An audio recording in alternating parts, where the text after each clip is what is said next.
This video talks about solving linear system word problems. So the first example in your notes is a linear system that we have done in the prior day, but on here to solve this system, I realized that there was no number I could multiply 6 by to get 8, but there was a number I could multiply 5 by to get 10, so I multiplied the bottom equation by 10. And then I started over here by recopying the first one, and then I multiply the bottom equation by 2, giving me 12x plus 10y equals 4. When you add them together, the y's cancel out, so I end up with 4x equals 28. So when I divide and solve, x equals 7. Once I get 7, then I need to plug it back into one of the equations. I can plug it back into any equation that I want. I chose the second equation because it had less negatives in it. It seemed easier to work with. So I plugged in the 7 for x and solved and got negative 8 for y. Remember, when you're done, you need to write your answer as an ordered pair, 7, negative 8. The next few problems that we're doing are word problems using linear systems. With these word problems, I completely agree that there's other ways to solve them. Matter of fact, you could probably guess and check many of these, and that's okay. And if you're on a standardized test, you do what you need to do. But for this lesson, I'm teaching you the skill of how you would solve the problem using a linear system, and so that is what we are going to do. So for this first example, it talks about Andrew having a collection of nickels and dimes worth $1.30. His coins altogether total 13. So there's 13 pieces of money that are set before him. We want to know how many he has of each. Now you could probably pretty easily figure this out, but let's go through the process of figuring out this system. So the first step is to declare your variables. So as I look at this problem, there's two things that Andrew has. He has nickels and dimes. Since nickels are listed first, I'm going to make x be the number of nickels. Okay? Dimes is listed second, so y will be the number of dimes. Now, since I'm doing a system, I'm going to have to write two equations with two variables. I know altogether he has 13 coins, so if I add the nickels, which is x, plus the dimes, which is y, it should add up to 13. Now I need to figure out the value of the money. Well, he's got nickels. Nickels are worth 5 cents. If a dollar is a whole, then a nickel is going to be 0.05x. A dime then would have to be 0.1. So when I take those decimals times the number of coins he has, that'll give me the value of the money. And we know the value of the money adds up to be $1.30. So to solve this system, I need to eliminate either the x's or y's. I'm going to eliminate the y's by multiplying the top equation by negative 0.1. When I do that, I get negative 0.1x minus 0.1y equals 13 times negative 0.1 is negative 1.3. Now when I add those together, my y's cancel out and I get negative 0.05x equals 0. Well, I can continue to solve this. I can divide by negative 0.05, but 0 divided by any number is just 0. Now that I know x, I'm going to take it and plug it back into my equation and find the value of y. So y obviously comes out to be 13. Now for my answer, I'm not going to write it as an ordered pair. I'm going to write that describing what that means. Well, x is the number of nickels. So Andrew has 0 nickels.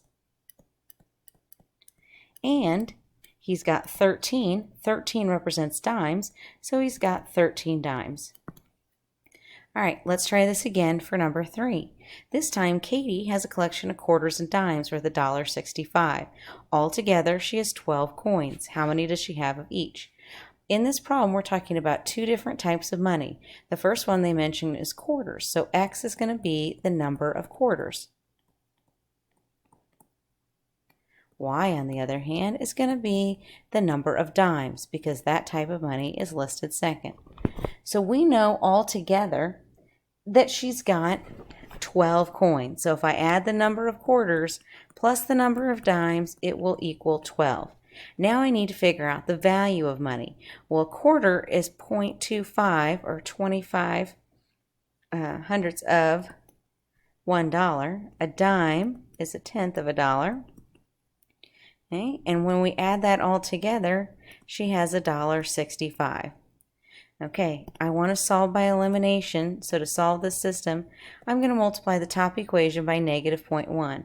So I get negative 0.1x minus 0.1y equals, and 12 times negative 0.1 gives me negative 1.2. So now when I add those together, my y's cancel out, and I get, oops, no I don't. I get 0.25 and negative 0.1 gives me 0.15x equals, when I subtract these, I get 0.45.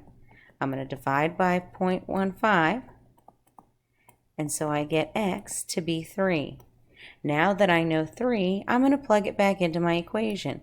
So 3 plus y equals 12, so y must equal 9. But now I'm not going to write my answer as an ordered pair because it's a word problem, so I need to describe what that information means. I declared my variables as x being the number of quarters, so that means in this situation, Katie has 3 quarters,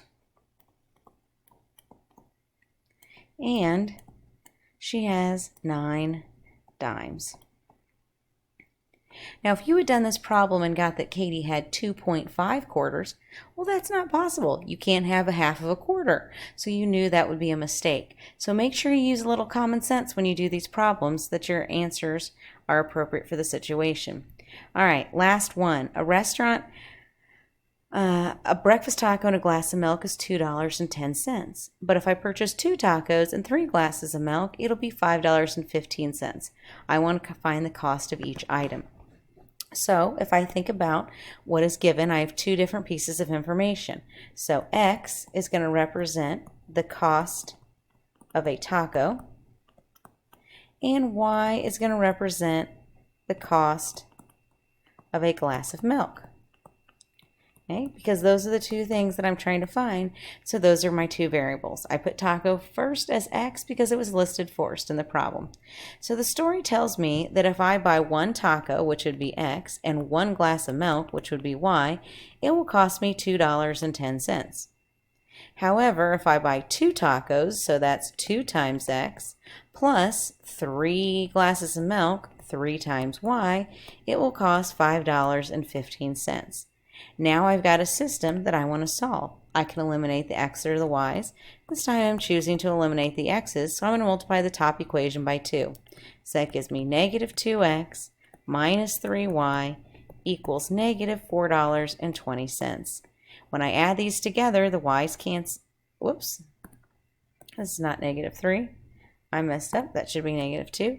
When I add that together, the x's cancel out. 3y and negative 2y is y, and $5.15 minus $4.20 would give me 95 cents.